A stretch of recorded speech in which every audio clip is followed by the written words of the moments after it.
अस्सलाम वालेकुम। आज हम जो लास्ट टॉपिक है चैप्टर 3 का वो पढ़ने वाले हैं, जो कि है इंसुलिन। यानी हेल्थ, इंसानों की सेहत को मद्देनज़र रखकर बायोटेक्नोलॉजी की मदद से इंसानों के लिए ही इंसुलिन बनाई गई है। अच्छा, इंसुलिन बेसिकली होती क्या है? इंसुलिन होता है एक प्रोटीन होती है जो कि मौजूद होता है कहाँ पर? पैंक्रियाज में। अब ये पैंक्रियाज कहाँ है? अगर आप किसी भी ह्यूमन बॉडी का जो डायग्राम है वो देखने की कोशिश करेंगे तो स्टमक के ऊपर और लीवर के नीचे एक आपको येलो कलर का मटेरियल दिखाई देगा जिसका नाम है पैंक्रियाज। ठीक है, पैंक्रियाज का बेसिकली काम है इंसुलिन प्रोड्यूस करना। और इंसुलिन क्या काम करती है? इंसानी जिस्म में शुगर लेवल कंट्रोल करने का काम इंसुलिन का होता है। सही, यानी इंसान के जिस्म में जितनी भी मतलब शुगर इनटेक होता है वो कभी कभार आपने देखा होगा कि बच्चे बहुत ज्यादा चॉकलेट्स और आइसक्रीम्स वगैरह खाते हैं, लेकिन उनको फिर भी डायबिटीज नहीं होता।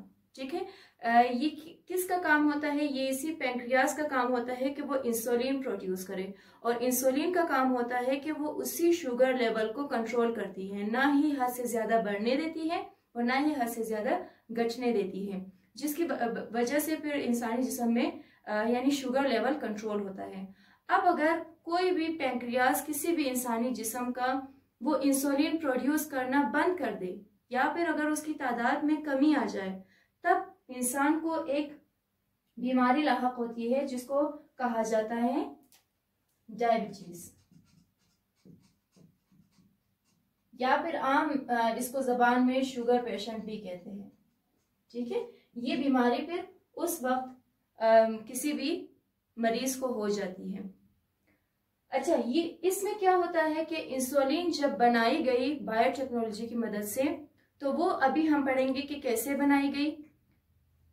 पूरा प्रोसेस इसमें हम समझेंगे कि बनाई कैसी जाती है और इसका काम कैसे रोनुमा होता है।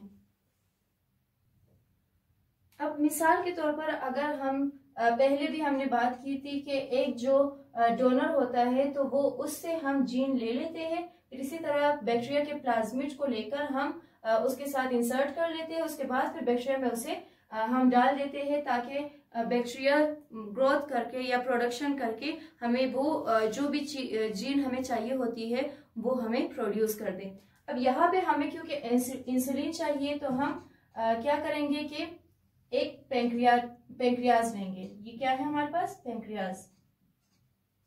पैंक्रियाज में से हमने लिया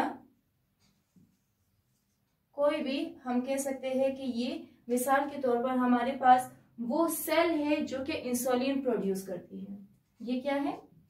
इंसुलिन प्रोड्यूसिंग सेल।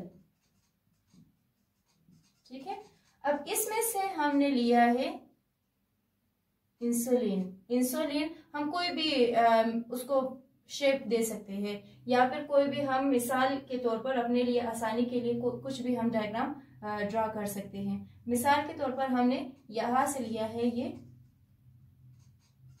ठीक है, ये हमारे पास है इंसुलिन।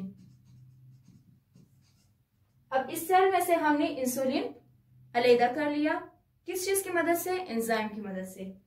इसी तरह या फिर आप ये कह सकते हैं ये वो जीन है जो कि हमें चाहिए जो प्रोड्यूस करती है इंसुलिन। सही, उसके बाद आपको मालूम होगा कि बैक्टीरिया का जो सेल है वो एक सेल पे मुश्तमिल है, यानी बैक्टीरिया या खुलवी जानदार है। ये क्या है हमारे पास? बैक्टीरिया या फिर बैक्टीरियम सेल। इसमें आपको पता है कि क्रोमोसोम है। ठीक है, और इसी तरह यहाँ पे राउंड शेप में क्या था हमारे पास? प्लाज्मिड। तो अब बैक्टीरियम सेल में से हम क्या लेंगे? प्लाज्मिड लेंगे। प्लाज्मिड हमने ले लिया। प्लाज्मिड को हम क्या करेंगे? हाफ कर लेंगे। जो प्लाज्मिड हमने लिया है इसको हम हाफ करेंगे। ठीक है, या हम कह सकते हैं इसको हमने डिटेच कर लिया। पहले अटैच था इस सूरत में, यानी पूरा गोल था, हमने उसे काट दिया एंजाइम की मदद से। अब जो डिटेच प्लाज्मिड है हमारे पास, इसको हम इंसुलिन वाले जीन के साथ मिला देंगे। ये पूरा हमारे पास प्लाज्मिड का एरिया है। इसी तरीके से जो इंसुलिन है ये हमने ले लिया, ठीक है। अब दोनों को हम मिलाकर क्या बनाएंगे, जैसे हमने पहले भी पढ़ लिया था, ये है हमारे पास रिकम्बिनेंट डीएनए। ये हमारे पास रिकम्बिनेंट डीएनए बन चुकी है।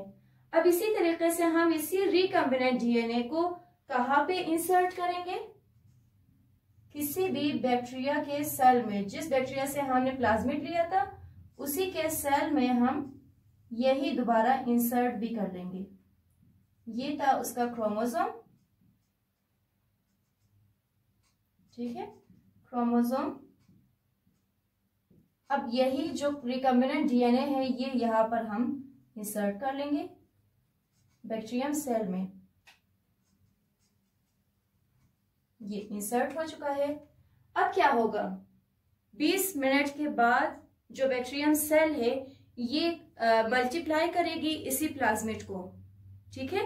मल्टीप्लाई करके ये बनाएगी 2 बैक्टीरियम सेल, या फिर आप कह सकते हैं कि 2 प्लाज्मिड्स में कन्वर्ट कर लेंगी। ये क्रोमोसोम इसका हो गया और इसके साथ इसका जो प्लाज्मिड था, और इसी तरीके से एक और बनेगी, यहाँ पे इसका क्रोमोसोम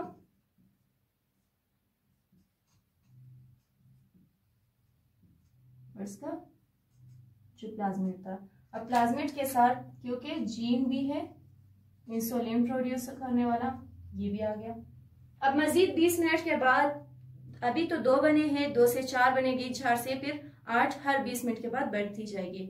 अब क्या होगा, अब हमारे पास ये जो लास्ट में 1 से 2 बन चुकी है, यहाँ पे जो जीन इनको नहीं चाहिए, यानी इंसुलिन प्रोड्यूस करने वाला जो जीन बैक्टीरिया को नहीं चाहिए, ये अपने सेल में से उसको एक्सक्रीट कर देगी। जब एक्सक्रीशन का काम होगा तब हमारे पास ये जीन प्रोड्यूस हो जाएगी in the form of insulin, ठीक है।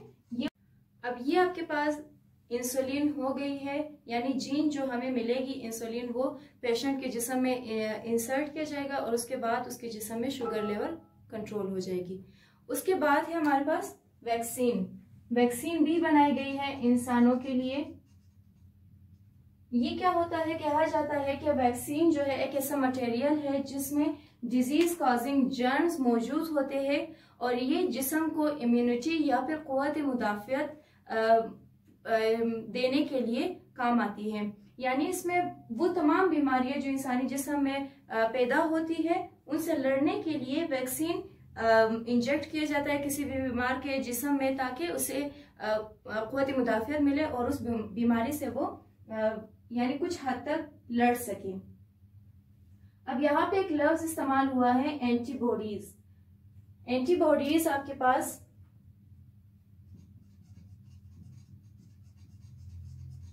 एंटीबॉडीज होती क्या है, जब इंसानी जिस्म में जो वैक्सीन होती है वो इंजेक्ट किया जाता है तो वो जो ब्लड सेल होती है वो मुख्तलिफ किस्म की यानी आप कह सकते हैं स्पेसिफिक जो मटेरियल्स होती है वो प्रोड्यूस करना स्टार्ट कर देती है, जिनको एंटीबॉडीज कहते हैं। इन एंटीबॉडीज का काम क्या होता है, ये उस बीमारी के खिलाफ या जो भी जर्म्स वगैरह हमारे जिस्म में मौजूद होती है उनके खिलाफ लड़ने में ये एंटीबॉडीज अपना अहम किरदार अदा करती है, ठीक है। तो अभी तक जो हमारे पास मुख्तलिफ आप कह सकते हैं कि बायोटेक्नोलॉजी की मदद से मुख्तलिफ किस्म की वैक्सीन बनाई गई है, उनमें है सबसे पहले पोलियो के लिए बनाई गई है वैक्सीन। इसी तरह हेपेटाइटिस बी के लिए वैक्सीन बनाई गई है, HIV के लिए कोशिश की जा रही है ताकि बनाया जा सके, मलेरिया के लिए। इसके अलावा भी बहुत सारी ऐसी बीमारियां हैं जिनके लिए वैक्सीन बनाई जा चुकी है, जो जैसे ही कोई बेबी बॉर्न होता है उसके जिस्म में इंजेक्ट किया जाता है और इसी तरह चंद मतलब लम्हों के बाद या वक्फे से ये वैक्सीनेशन उनकी होती है ताकि मुख्तलिफ बीमारियों से उनको बचाया जा सके। इसके साथ ही आपका 3rd चैप्टर भी कंप्लीट होता है।